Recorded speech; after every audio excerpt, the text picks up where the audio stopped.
Addiction to Purpose with Riches in Recovery welcomes you to our audience. We hope that you enjoyed today's show and will join in the discussion by dropping a review or comment. It would be tremendous if you would like, rate, and share our content, or even subscribe to our channel. Please be aware that not all conversations on this show are suitable for children. Additionally, we may talk about things such as sexual abuse, domestic violence, and drug or alcohol abuse. If you feel that these things may trigger you, please do not tune in. Finally, if you are a heavy daily user of alcohol or drugs and are considering stopping, please consult a medical professional for assistance. Welcome to the conversation. Hi. Welcome if this is your first time listening, and welcome back if you're a return listener. This is part 2 of our 2-part series called Relapse Happens, but it doesn't have to. And it's true, relapse happens, and you heard from our friend Ryan last week about his story of relapse. And the fact of the matter is, if you have relapse, or maybe you're even in the middle of one, you can stop today and surround yourself with friends that will hold you up and start working a program today, come out of it, and be a success story in sobriety. That's just, it's not uncommon for us. And sadly, it's certainly something that I worked through. It's something that many of us have to work through. That said, if this is your first time getting sober, I want to also say that you don't have to relapse, and it's certainly not something that needs to be repeated. You don't have to go out again and try again. And we're lucky enough to have a guest on today that's exactly what she's going to talk about. And so we'll jump right into introducing her and getting the show underway. Thanks for being here. Bree, please say hello to our audience and share your sober date. All right. Hello, everyone. My name's Bree. I'm an alcoholic, and my sobriety date is June 15th, 2012. Nice. Thank you. We're really glad to have you today. And we've got our little sobriety, grateful backdrop going on. So what are you grateful for today? I am grateful for the 10th step. 10th step. That I don't have to wait for a 4th step to clean stuff up. Right? Yeah. There is no waiting. Like that. Yeah. Very cool. Well, like I said, thank you so much for being on the show today, Bree. Rich has spoken very highly of you, and I'm really pleased to meet you. And, I kind of mentioned to you that I think we'll just start off with you sharing a little bit of your story, kind of. Go ahead. Well, hi, I'm Rich V. The other guy's Rich G. The way I know Bree, because I was the one that asked her to be on this show, I hired Bree, or one of my assistant managers, when she was 16 years old at the restaurant I was running. And she did a great job, just was a great kid, worked hard, and so she even babysat my daughter a few times, and Bree has been in and out of my life for years and years, and has as I was getting sober, then all of a sudden I ran into her, and she had a couple years on her, and I was working with her. And it was really cool being able to. I remember my first year of sobriety, I was working with Bree, and you were able to, say cool things to me during work, and get me going. And, I was just I was making amends at work, and trying to get back in the swing of things and do a good job. And with Bree there, saying nice things and saying funny stuff about, AA and keeping me going. She did a lot for me. And plus, she kept me entertained because she's really entertaining. So, so she's been in my life for a long time. So I wanted to have her come in and talk to you about this. And so, so that's why Bree's here. Thank you very much. I did the math, 22 years. 22 years? Yeah. Wow. Back then, my beard was even brown. I can verify that. Yeah. So, yeah. Very cool. Thank you for further introducing our guest. I appreciate that. And so just kind of share, qualify, experience, strength, and hope, and I imagine that we might have some questions throughout your share, so we might interrupt you, we might not, and then we've got some kind of preloaded questions that we'll ask afterwards. Okay. Cool. Sounds good. Thank you. Well, let's see. It's always good to pause. It's good to pause before I just start talking, because that way it gives a minute for God to get in and not me. So like I said, my sobriety date is June 15th, 2012. When I came in, I had a 5-year-old son and a 6-month-old daughter. So that was pretty difficult. I had sort of halfway attempted sobriety before. About a year or 2 years, I guess it would have been, before my current sobriety date, I came in and I went to meetings, and I liked meetings because there were lots of really funny people there. Alcoholics are hilarious. Yeah, we are. And super fun, like the funnest people. And so I came in, but I did not get a sponsor. I did not work a single step. I did get a big book. And I said, well, I'm really smart. I can just read this on my own. I don't need someone to help me read a book. And I got to the part about the jaywalker, right? And I'm like, what is this book even about? I may have, I can't remember. I don't want to lie, but I feel like I may have thrown it at the wall at that point. While you were drinking, throwing it at the wall. Well, no, this is when I was like sort of pretending to try to be sober. Oh, okay.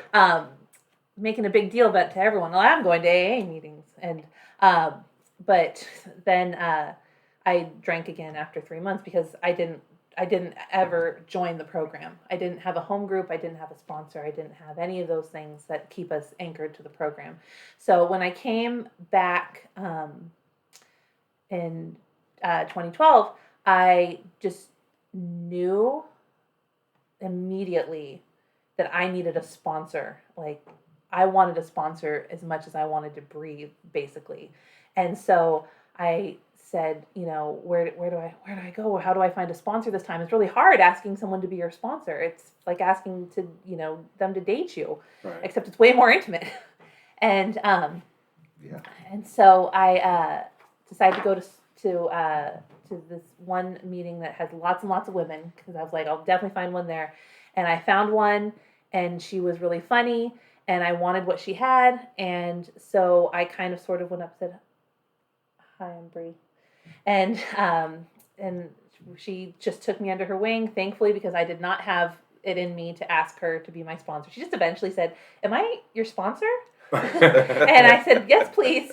And so but I just came in, and the reason that I have enjoyed, without a doubt in my mind, the reason I have enjoyed the immense beauty of sobriety that I have in the last 12 years is because when I came in, I made my sobriety my number one priority. If my sponsor was able to meet, I met with her. I had 2 little kids. I found childcare. I took shifts off of work. I did what I had to do because I wanted what she had so badly. And in the beginning, I think, a lot of us, we think, oh, I don't know if this will actually work for me, though, because we're also terminally unique. But there was a little bit of reservation, but I was like, if there is any shot in the world of this working for me, I'm going to give it everything that I have. And so I did my steps thoroughly. I mean, as absolutely honestly as I was capable of doing that early in my sobriety, because, honesty and alcoholics don't always go hand in hand.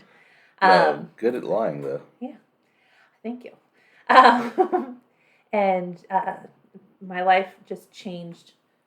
There is no way that my life hasn't changed. There's no part of my life that hasn't completely changed as a result of being in this program. I have the most beautiful life today because I stuck with it. And it was hard and it was scary, and I wanted to drink.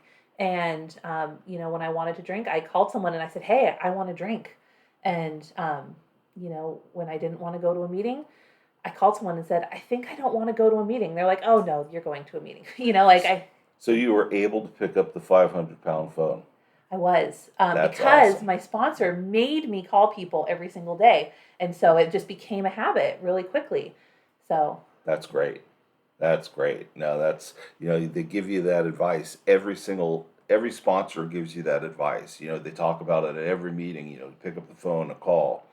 And the people that get it, that pick up the phone and call, seem to be the people that understand it, and the people that you call love it that you call, and it keeps them sober, and so, yeah, pick up that phone and call. If you ever even hesitate, oh, I don't want to bother that person, it's never a bother.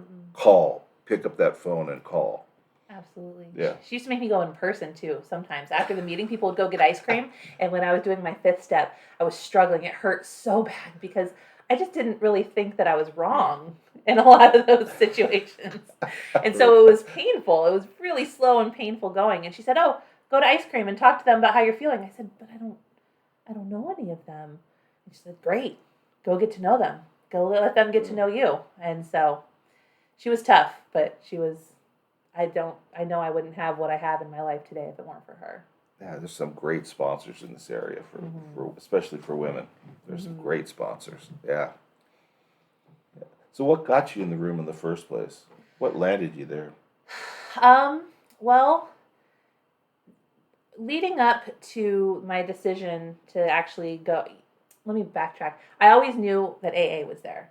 My dad got sober briefly when I was a kid, and he would take me to AA meetings. I remember, going out to to Azure Acres and being like, I want to go to rehab someday. It looked like so much fun. Yeah. And I remember one thing that was really, really powerful too was when I was a kid going to these meetings with my dad, I felt what I thought I should be feeling at church. And I never ever had that feeling at church, but I felt it at AA meetings. And I was like 8 years old, so I didn't know what that was. I couldn't articulate that in any way. That love and that acceptance. The acceptance, right? Yeah. And so I always knew that AA was there for me when I needed it. And I knew from a young age that I was an alcoholic. I knew very much by the time I met you, I already knew I was an alcoholic. Great, you're drunk watching my child. Yeah. I was not. But maybe hungover. In all fairness. Great. Yeah. So when I finally, there were these moments of clarity that just kept kind of barging in, and like, for example, I used to take my kids to Safeway. We lived really close to Safeway, and I would push them in the stroller, and I would think, I look like such a together mom because I'm pushing my kids in the stroller and going to Safeway and just buying a couple groceries. I really had a lot of pride in that. But then I would go to Safeway in the evening to buy my booze, and I didn't ever want the day Safeway people to see nighttime me. I would, like, even if it was the longest line, I would avoid their lines. Even if I had to go in a super long line, they'd be like, oh, she's open on 3. Oh, I'm fine here. Thank you. Nope. I had this moment where we weren't allowed to wear dangly earrings at work. And so I had accidentally worn my grandmother's earrings, and they were dangly. And I had put them in my purse because I didn't want to lose them. And then after work, I went and I was going to buy a bottle, and I couldn't. I kept trying to grab my money, but I kept getting scratched by my grandmother's earrings. And I just knew that was a sign that I should not be buying that alcohol. It was this moment of just undeniable truth. And of course I ignored it, but there were just like little things like that started popping up, or I'd be at the store, about to buy it, and I would like have this almost out of body experience of like just seeing how pathetic I was, just I needed that so desperately, and we didn't have the money for it. And like, I'm thinking, I'm a mother, like I need to be making decisions about my children and my family, and here I am buying beer that I can't really afford, and like there was one moment I put it back, and I just was going back and forth, and it just was like I could see myself, from outside my body, just how pathetic that was. And so the night that it happened, I had always really prided myself on the fact that I didn't drink until my kids were asleep, and there was always another adult in the house. And I was no longer able to do that. So I was waiting for, my husband to get home, and I was chugging wine because I thought if I didn't drink hard alcohol, everything would be okay. Yeah, that's why I only drank beer, but Yeah. a 30 pack of Budweiser. Yeah, a day. know. And so I was taking, a huge tumbler and pouring it full of wine and just chugging it and thinking, oh my goodness, I wish I could put this in a needle and get it in my body faster because this isn't working fast enough for me. And I was not waiting until my husband got home. And so I just had this moment of panic later that night, just thinking about what I had done. And, I had this 6-month-old baby that needed me. And so I called my best friend, who was one of the most vocal critics of my drinking. So not the person you call. I clearly wanted help. We don't talk to the people who criticize our drinking. And I said, I'm drinking out of control. I don't remember, something along the lines of, I'm drinking out of control. I don't know how to stop. Can you please help me? And she said, okay, I'll call you back. And she called me back a few minutes later, and she had arranged childcare the next day, and she took me to a meeting. And I woke up the next day. I did not want to go to a meeting. I was like, she's going to come over and take all the booze out of my house, which she did. Actually, fun. She had a bottle of wine in her purse, and she walked into the meeting and was like, oh, let me go put this in my car. Don't walk into an AA meeting with a bottle of wine in your purse is the lesson there. No, I made sure I drank everything I could before I got to the meeting when I first was trying. Yeah. And, I just... the first meeting didn't knock my socks off completely. I don't know why I came back again, other than the fact that at the end everybody held my hand. Well, I'm such an alcoholic. I'm so egotistical. Everybody didn't hold my hand. Everybody held hands, and I was a member of a large group having an experience together. And they said, keep coming back. And I think through some sort of osmosis, it just seeped into me. And I did keep coming back, and by my third or fourth meeting, I just knew I want this. And the rest has been history. Yeah, you saw all those people with smiles on their faces, giving each other hugs. I mean, that's one thing, my first meeting, I went to, I thought there's just no way people are that happy. Mm-hmm. There's no way people are that happy, and they're hugging each other and stuff like that. These people have to be high. It's got to be a cult or something like that. It just wasn't right.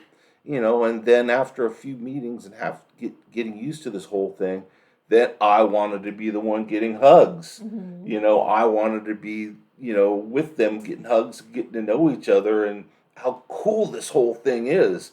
And it didn't take long for me to feel that love coming from the meetings. It's infectious. You walk in the door and all these people that just love each other because we've all been through so much with this ridiculously hard disease. I mean, it's just brutal. It just wants to get a hold of you and keep on you. And that's why someone who was able to really, when you first really started to try to get sober and you were able to maintain that, I don't know how you did it. It's just because it's not just a hard disease, but it's so complex what it does to you. I mean, it comes at you in so many different ways. It seems like it's like practiced for so many years of how to get you. And when you're first starting, you ain't practiced anything. All you've been doing is drinking all your, adult life. And so you've got your sponsor, you've got all the people at meetings, you've got phone numbers, you've got steps, you've got, volunteering to do this and that. You've got all these things, and you've got tons of things that put together that you acquire. But you have to acquire all that stuff and get used to all that stuff. And so you're really vulnerable at first. Really vulnerable till you acquire all that stuff. And that's why a lot of times people relapse in the beginning, and will relapse here and there until they finally acquire some of that stuff and they know how to defend themselves. And so someone who was able to make it through that difficult, vulnerable period, that's miracles. I mean, each day an alcoholic is sober. I mean, that's a miracle. Even after your 12 years of sobriety, today's a miracle. I'm coming up on 10 years, God willing. And I consider myself, it's a miracle today that I'm sober. It's a miracle today that Rich is sober. And it just, but it wants to get you still every day. I didn't even try AA at first. I went straight. Well, I called a bunch of people, absolutely hammered, and crying and ashamed of myself and explaining to all of my friends and family that I was an alcoholic and needed help. And my brother-in-law hopped on a plane and flew to Sacramento from Southern California, flew to Sacramento, drove over here, picked me up, or drove over here, called around, found a rehab that would take me, and then the next day my wife drives me to rehab. And I just continued to get drunk that night because, it's what we do. Mm-hmm. And I was a hard alcohol guy. So, as close as you could get to mainlining it, like you were saying, And so my first experience with trying to get sober was walking in miserable and about 30% of the people being miserable and about 30% of the people being half and half, and about 30% of the people being like, hey, man, I'm doing great. I've been here for 25 days and I feel great and you're going to be cool.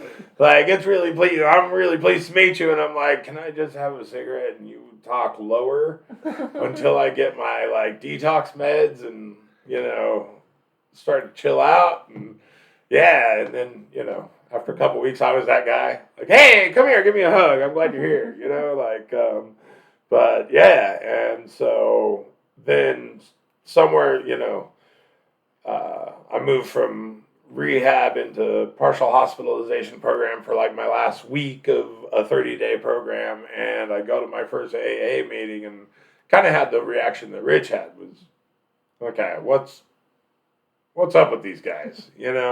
Went to a stag meeting and they were all hugging each other and laughing at each other and, cracking jokes about each other, crying at their first meeting and giving each other crap and all that. But so, and today I go to a bunch of meetings and I love it. And you were able to accomplish this without going to rehab. Yes. I just, really felt like it wasn't an option for me because I had a 6-month-old at home and, it was difficult. But I'm so thankful that was, that I was able to do that. I don't think everybody, situation is necessarily the same where they would have been able to do that without rehab. I think that's really cool and important for our audience to hear too, is that rehab isn't an option for some people, and while detoxing can be dangerous on your own, depending on how much you drink and things like that, it can be very dangerous, and so medical supervision of a heavy detox can be important, but this whole thing can be done without rehabilitation because you can do it with the support of your peers and finding a higher power, and that higher power doesn't have to be anything other than not you, to begin with. So, did you have medical supervision? No. At all? No. Yeah. I just toughed it out. Went for it. Yeah. That's rough. That's rugged. Yeah. Yeah, but you made it. It was a time. It was definitely a time. I went through many a self-detox, but I just like to mention, for the sake of our audience, that it can be dangerous. Like, I know... Yeah, very dangerous. I've been asked before, did you have, detox-induced seizures? And I'm like, I don't know. Well, most people don't know if they have. And then I ask my wife, and she says, yeah.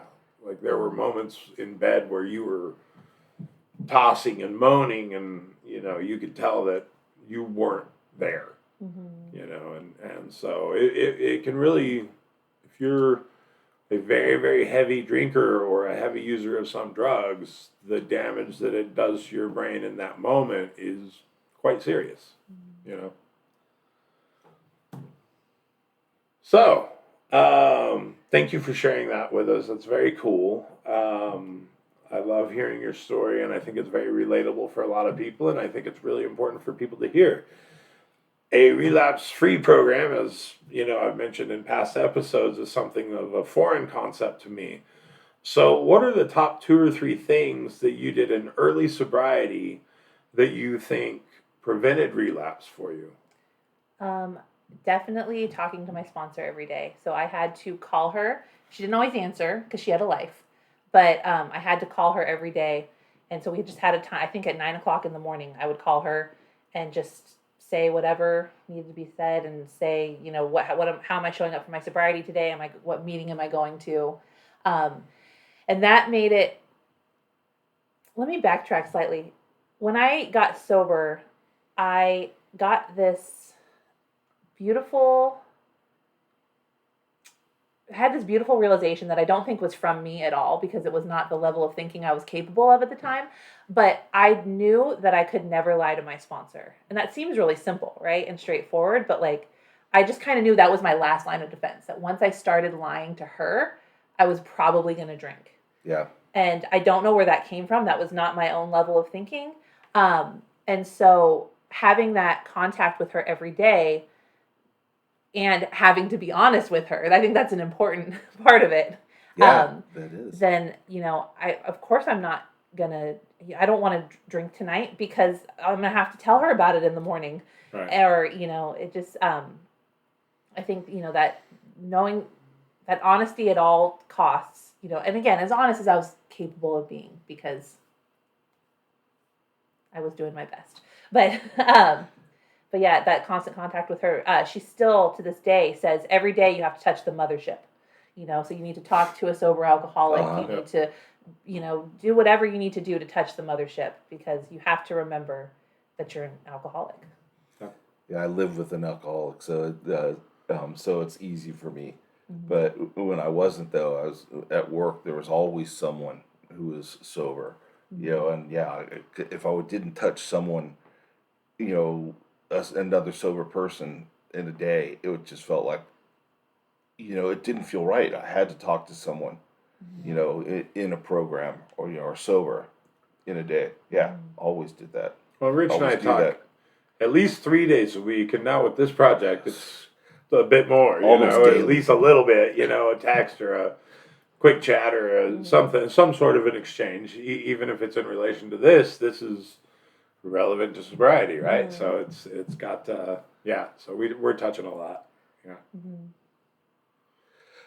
Um, well, Anything else? Was there another anything else? Going to meetings when Yeah. I didn't feel like it.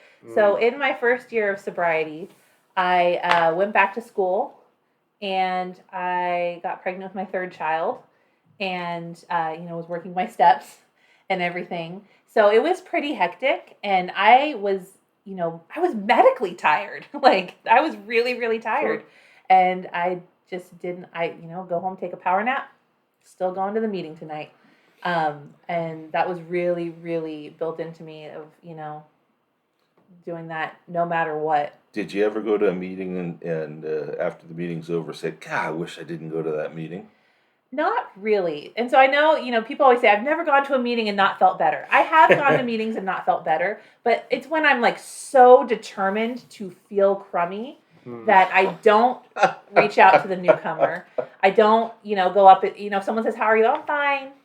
Yeah. Like, I don't interact with my people. I don't actually genuinely experience the meeting.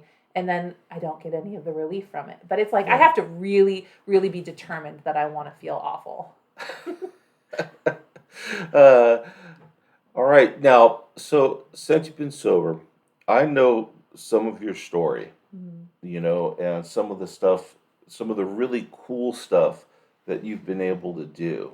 Mm-hmm. And it's one of the cooler stories I've heard. And um, what sobriety can do to all of us. What we can all accomplish in sobriety is just awesome. It's just what I'm doing in sobriety is just I'm blowing my own mind what I'm doing for myself in sobriety. And it's very personal, but it doesn't get too many better stories than what Bree's been able to accomplish. So I'd really like you to share a little bit of that. Okay. Please. Well, I was a community college, not dropout, but fail out. They were like, you should stop coming here because you can't pass classes. In so many words. And so that was really a big source of shame for me because, in growing up, I was a smart kid. I was in GATE and I had, all these expectations of me, and I couldn't pass a class in college to save my life. And so that was a big source of shame for me. And so that's why I did go back to school really, really, maybe too soon, but pretty soon. And it was just the most amazing experience. I had a lot of academic wreckage to clean up, and I had to retake classes. I had to do all sorts of things. I had to, write letters explaining why things happened the way that they did. But I did clean it up, and I was able to get into UC Berkeley. I transferred into UC Berkeley and got my bachelor's degree there, and then got my master's degree, and have been doing the profession that I've always wanted to do ever since I was a little girl, which is teaching, and it's just been a phenomenal ride. And then along the way, I mean, just things at Berkeley. I got to take a poetry class with a former U.S. poet laureate. And I went to his house for like a poetry party. Oh my gosh, that had to be so cool. Things you can't even imagine, things I didn't even know to put. I couldn't dream these things up. Like my life is so much bigger than my dreams. Yeah. And things happen today that I'm glad I'm not writing the script because I'd be selling myself short. Big guy upstairs decided to write a pretty good script. Mm-hmm. Yeah. No, just just with 3 kids, and having to not just 3 kids, but having to her and her husband having to figure out how to pay the bills while you go to Berkeley and not just get your bachelor's, but get your master's as well. And be able to juggle all of that. And then just doing really well in your profession afterwards, and be able to go through all of that. I just think it's awesome. Going from, like you said, a JC dropout and drunk to go to a master's at Berkeley. That's pretty darn nice, and that's what sobriety can do for you right there. Just so many amazing things can happen when you're sober. A lot of times people, I've heard it a lot of times, that alcoholics are really smart. But, if you're able to maintain being an alcoholic and figure out how to get away with it for a long time, you got to be pretty smart, But I really don't recommend it, go ahead and prove that. I'd go ahead and get rid of the alcohol in the first place. So just go ahead and be smart. That's a good thing. Well, that's why you always hear, if you'll put half of the effort into getting sober as you did it into getting drunk, or getting your fix, then you won't have any problem at all getting sober. Yeah, I don't know how many times I got in my car and somehow was able to make it to the liquor store and back. Right. And you had kind of mentioned, how you feel, how sometimes you wouldn't want to go to a meeting. Well, that's kind of how I'm working now. Is if I feel like I really don't want to do something, it probably means I should really do it. Yeah. First thought wrong. Right. First thought wrong. Yes. If you really don't want to do it, then go ahead and do it, and just be happy you're there.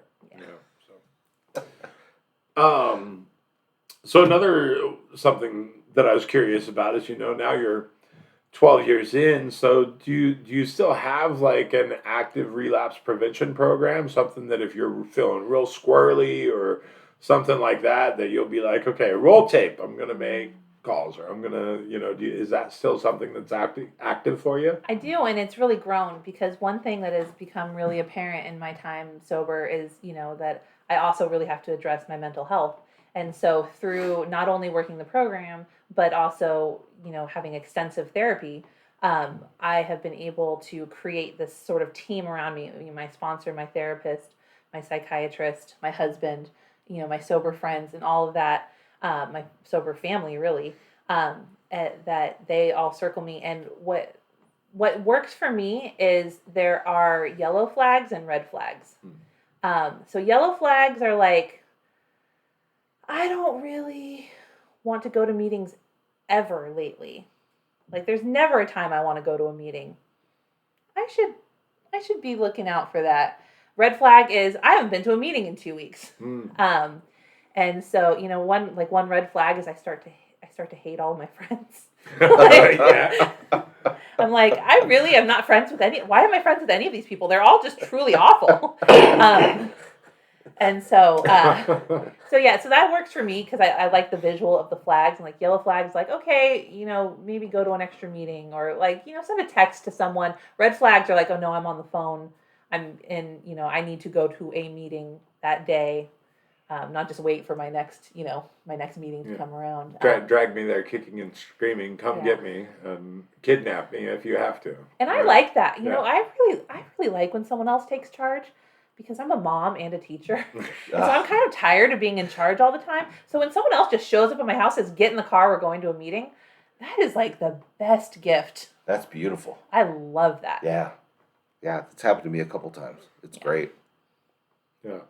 Yeah, it's, this last time when I was in a residential program, we had to do this phase work, and I swear I haven't written this much since school, and they didn't have computers. Like, this was all handwritten, they didn't set us up with, like, a computer station, so, like, I was writer's cramp, and anyway, the new experience for me. Now I write a lot, right? It got me into journaling, so it served a very good purpose there. Now I write every morning.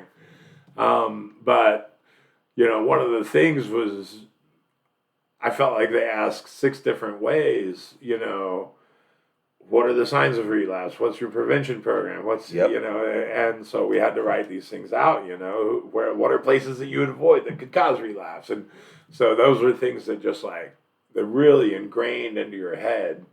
But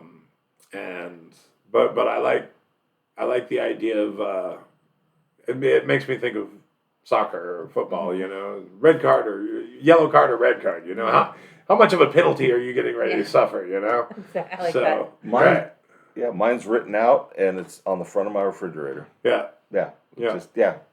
I just wrote it out with my therapist and everything that I would need to follow when I'm going down the tubes. And just, so when I just go to the refrigerator and look there first. When I'm at the very start of it, I go, okay, I'm not there yet. But that's what I'm going to do. I'm starting to feel it. Yeah. And normally when I look at the list, even, it kind of takes the power out of it really quick, saying, okay, I know what to do. If I'm really starting to slip, and then I'll make a phone call or two. Usually I just make a phone call or two. And it takes the power of it. You got one the other night. Yep. Yeah. Yep. It took the power out of it. Yeah. Yep. Good deal. Very cool. Well, I have kind of a final question, but before we go there, is there anything that you feel like you want to add or anything else or anything else to bring to this podcast that people will be going, I'm glad I heard that. Oh, Don't want to put any pressure on you. Say something really pithy and wonderful. You know what? You've already said so many good things. I'm sorry to throw it at you that way. No, I just don't want to cut you off early, but if there's Yeah. nothing else, that's fine. But I think my last question is a fun one to answer. So you're 12 years in, but I want to know, what's the greatest gift you've been given recently by recovery? I think the first thing that comes to mind, and I think, I'm going to go with this answer, is so I'm about to have a big transition in my career. I'm going to be doing something totally different than what I'd been doing before, and I'm nervous about it. And my instinct is, when I'm nervous about things, is I should control this. I should prepare, and I should control. And my home group gave me the gift of electing me secretary, and I was like, I don't think I have time to do this. I'm about to do a big career change. Not career change, but I'm about to have a big thing happen in my life. Yeah. And no, that's just so exactly what I need. And I love the little ways that my program shows up for me, and surprises me and reminds me that it's always there. I'm working my program and it's working me at the same time. That's a big meeting too. Yeah, it's a big meeting. It's a scary one. I know it is. That's why you asked me to share at it. That's funny. That kind of reminds me of like, you're walking around and you're complaining about like, oh, my head hurts. Oh, like I've got this worst headache ever, and like, oh, God, take away this headache, and then you stub your toe, right? And then you're like, oh, well, my toe hurts, but you forget about the headache, right? So it's almost that type of thing, right? Like you're really stressing out about the school thing, but then God's like, well, okay, here's this other big responsibility, and you're like, oh, okay, well, now I'm thinking about that one and this one. Okay, well, okay, I got this. Like, all right, I guess I still I need can to do show this. up. All right, right? I don't get to just like curl up in a ball and be Right. like, life is hard. Right. Bree, I've known you for a long time. I know you will be very successful at both. Thank you so much. You're welcome. Yeah. There was a friend of mine that when she would have to do something hard, she'd always say, okay, just put your hands up in the air, take a deep breath, and drop them and say, I can do hard things. And so like, yeah. So when you feel that way, you just put your hands up in the air and take a big deep breath and say, I can do hard things. I just want to see you doing that more often. I Yeah. just like that. Yeah, right? It's a good one. It's a good one. One of those positive affirmation things. It's like Wonder I Woman like pose. it. Exactly. Wonder Woman pose, right? I just want to see you doing that more often. That's just great. I can do hard things. I have no question. Thank you so much for joining us today. It was a real pleasure to meet you. Me. And you did great, Cheese Girl. Yeah, You did awesome. Cheese Girl. Papa Bear. Bree. Oh, Bree. Yeah, I'm a little slow on the uptake.